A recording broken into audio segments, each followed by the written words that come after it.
Welcome to my channel, and I hope you enjoy it. Please like, share, and subscribe, and click the notification bell for new updates. Now let's get into the latest football news. Napoli wins Serie A for first time in 33 years to spark street party. The city of Naples was transformed into an epic street party. Roads were filled with people singing, dancing, and hugging one another, while children played football around them.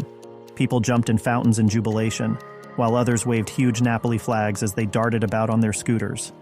The reason? On Thursday, Napoli became the champions of Italy. As soon as the final whistle was blown in their game at Udinese, with Napoli's one draw enough to clinch the Serie A title, hundreds of people crammed together in piazzas, singing of their joy. "We have one dream in our heart, for Naples to become champions again," rang round the city, for that dream has now come true. "I have been crying. This is a historic moment," Edoardo Nappa says. The 13-year-old is part of a new generation too young to remember the glory days of Diego Maradona, the legendary maverick who delivered 2 Serie A titles to the city when he was Napoli captain. To be able to experience this, to live this myself for the first time, it's magical. It's a historic moment for wasn't only locals who were partying. People from all over Italy and countries including France, Spain, and the UK traveled to Naples to soak up the spectacle. Naples lives and breathes football. The whole city has been decorated in readiness for the party. Blue and white flags and festoons hang above the narrow streets. Life-size cardboard cutouts have popped up in the city center.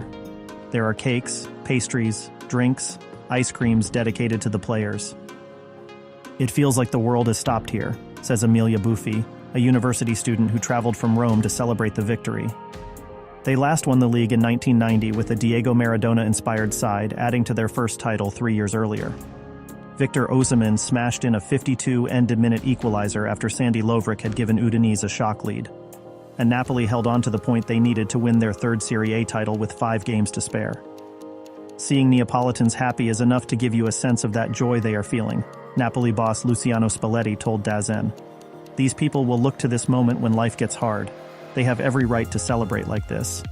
You feel a bit more relaxed knowing that you've given them this moment of happiness."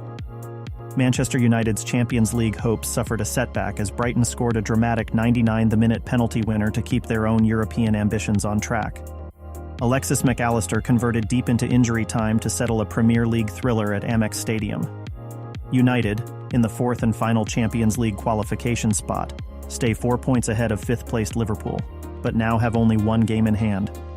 And Brighton deserved this victory for a relentless approach that finally gave them the breakthrough seconds from the end after Luke Shaw handled the penalty awarded after a video assistant referee review. Brighton in 6th are now only 4 points adrift of Liverpool, who have played 2 games more, and their celebrations at the final whistle contrasted sharply with the desolation of their defeat by United on penalties in the FA Cup semi-final at Wembley less than 2 weeks ago. Both sides had chances in a superb game, with Antony shooting wide for United in the opening seconds, while both Marcus Rashford and Anthony Martial forced Brighton keeper Jason Steele into important saves.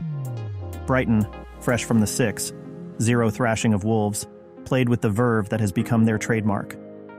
Kaoru Mitoma shot straight at David De Gea when clean through, and missed another good chance after the break, while Danny Welbeck was also off target with another presentable opening.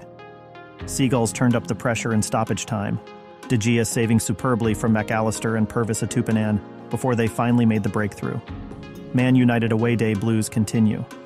Manchester United are still in a good position to qualify for the Champions League by finishing in the top 4, but there is no doubt an indifferent away record is putting them under pressure. This defeat was their 7th in 17 games, winning 7 and drawing 3, and for all they made Steele work, the traffic flowed nearly all one way towards their goal as the clock ticked down. Shaw looked a very guilty man, as Brighton manager De Zerbi and his entire backroom staff demanded a penalty in the closing seconds, the inevitable confirmed after VAR invited referee Andre Mariner to visit the screen. United had their chances, but found Steele in top form, their problems coming as they appeared to run out of steam in the second half. Martial missed one of those opportunities, but otherwise gave a lifeless, lackluster performance, and it was no surprise when he was eventually substituted. United now travel to West Ham United on Sunday, and will know their margin for error has been reduced by this defeat. Lionel Messi has apologized to his Paris Saint-Germain teammates, and says he will wait for the club to decide what they want to do with him after making an unauthorized trip to Saudi Arabia. The Argentina captain was suspended by the club for 2 weeks for the trip. It followed PSG's home defeat by Lorient on Sunday, their third in 6 games, when Messi played 90 minutes. "I'm sorry for what I did, and I wait to see what the club decides," Messi said in a video posted on Instagram. "I honestly thought we were going to have the day off after the match, as had happened in the previous weeks.